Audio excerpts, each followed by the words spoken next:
Marcos 6:2-6. Marami sa mga nakinig kay Jesus ay namangha na sinasabi, "Saan kinuha ng taong ito ang lahat ng ito? Anong karunungan ito na ibinigay sa kanya? Anong mga makapangyarihang gawa ang ginagawa ng kanyang mga kamay? Hindi ba ito ang karpintero, ang anak ni Maria at kapatid ni Santiago, Jose, Judas at Simon? Hindi ba naritong kasama natin ang kanyang mga kapatid na babae? At sila'y natisod sa kanya." Kaya't sinabi sa kanila ni Jesus, ang propeta ay hindi nawawala ng karangalan maliban sa kanyang sariling bayan, sa kanyang sariling mga kamag-anak at sa kanyang sariling bahay.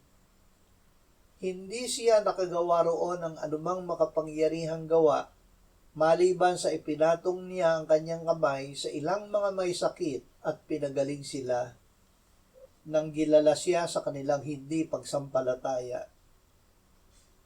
Ang hindi pananampalataya. Sa kanyang pangangaral, ang Panginoong Hesus ay nagpagaling ng mga may sakit at nagpalayas ng demonyo sa mga pinahihirapan nito.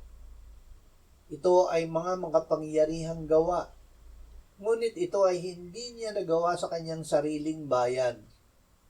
Ang dahilan ay ang kanilang hindi pananampalataya. Ang walang pananampalataya ay nagpapalalo sa harapan ng Diyos. Ano man ang hindi ayon sa pananampalataya ay kasalanan. Gayunman kahit siya ay hindi pinanaligan ng kanyang mga kababayan, may ilang may sakit na lumapit sa kanya. Ipinatong niya ang kanyang mga kamay sa kanila at pinagaling sila.